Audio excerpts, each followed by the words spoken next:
Hi, I'm Jeffery Stuffings, founder of Jester King Brewery. You're watching Jester King 2.0 on the Beer Diaries.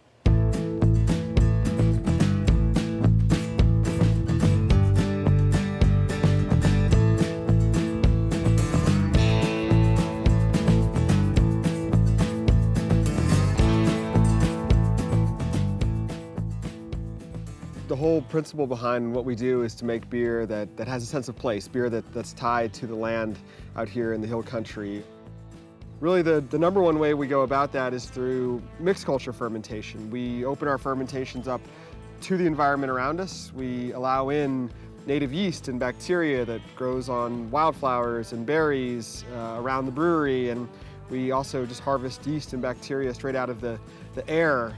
The thing that I would say is most unique about our hop program is not only do we use fresh hops, but also aged hops. Take a lot of hops just out of refrigeration, out of airtight sealed bags, put them into burlap bags, and then throw those into the attic of a horse barn that's located just a couple hundred yards from where we're standing right now. We let the hops get real dried out and wilted and kind of oxidized and taking on some of the sensory characteristics of the barn. We have the benefit of being close by to some really great fruits out in Fredericksburg and Stonewall, and so we take that fruit and then we re-ferment it. So we're not taking fruit and adding it as a flavoring to a filtered pasteurized beer, effectively making like a beer cooler. We're rather taking more of a page out of the winemaker's book, taking that fruit, re-fermenting it with yeast so that hopefully there's something greater than the sum of the part. Another step to trying to be as authentic as we can in terms of a farmhouse brewery is to actually grow as much of our own ingredients here on site as we can. So we're looking to make Jester King more of a working farm to grow grains and fruits and herbs and spices and then also to just continue to use as much foraged ingredients from the ranch that surrounds us as we can out here. So just all, again, with that purpose of making beer with a sense of place, just really trying to draw as much as possible from just the acreage around us to make unique beer. When we started, it was illegal to sell beer at our brewery. Fortunately, however, there were some bills passed in 2013 that allowed brew pubs to both distribute their beer and to sell beer at their brewery to drink on site or to take away. And so we changed our license from a brewer's permit production brewery to being a brew pub, which is kind of a misnomer because we don't have a restaurant. Sometimes people will confuse us with our neighbor, Stanley's Farmhouse Pizza. It's not us. We don't make any food at all. We just make beer.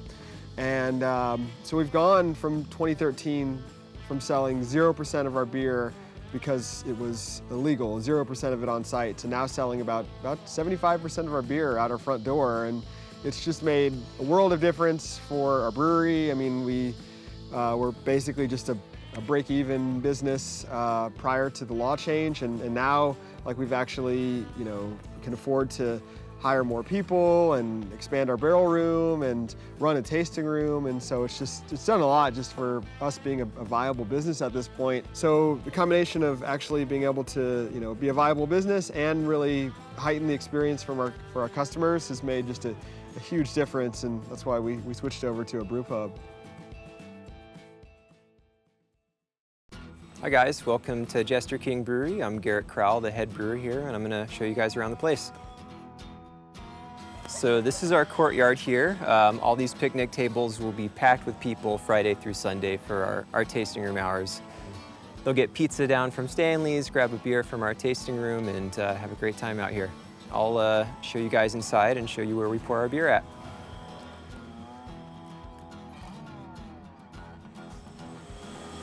So this is our tasting room here. This is where we pour a lot of our beer, and we also pour some guest beer as well to kind of showcase what we're inspired by and what we really like.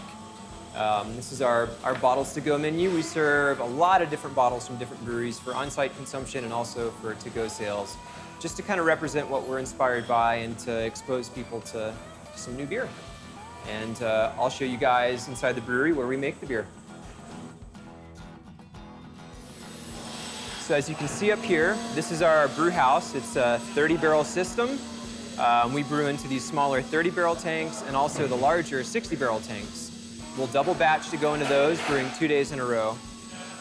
We also, as you can see, we're bottling Mad Meg right now. We hand bottle everything. This is kind of our assembly line of our packaging team. And we've done it this way since day one, and it works great, and that's kind of how I got my start here as well.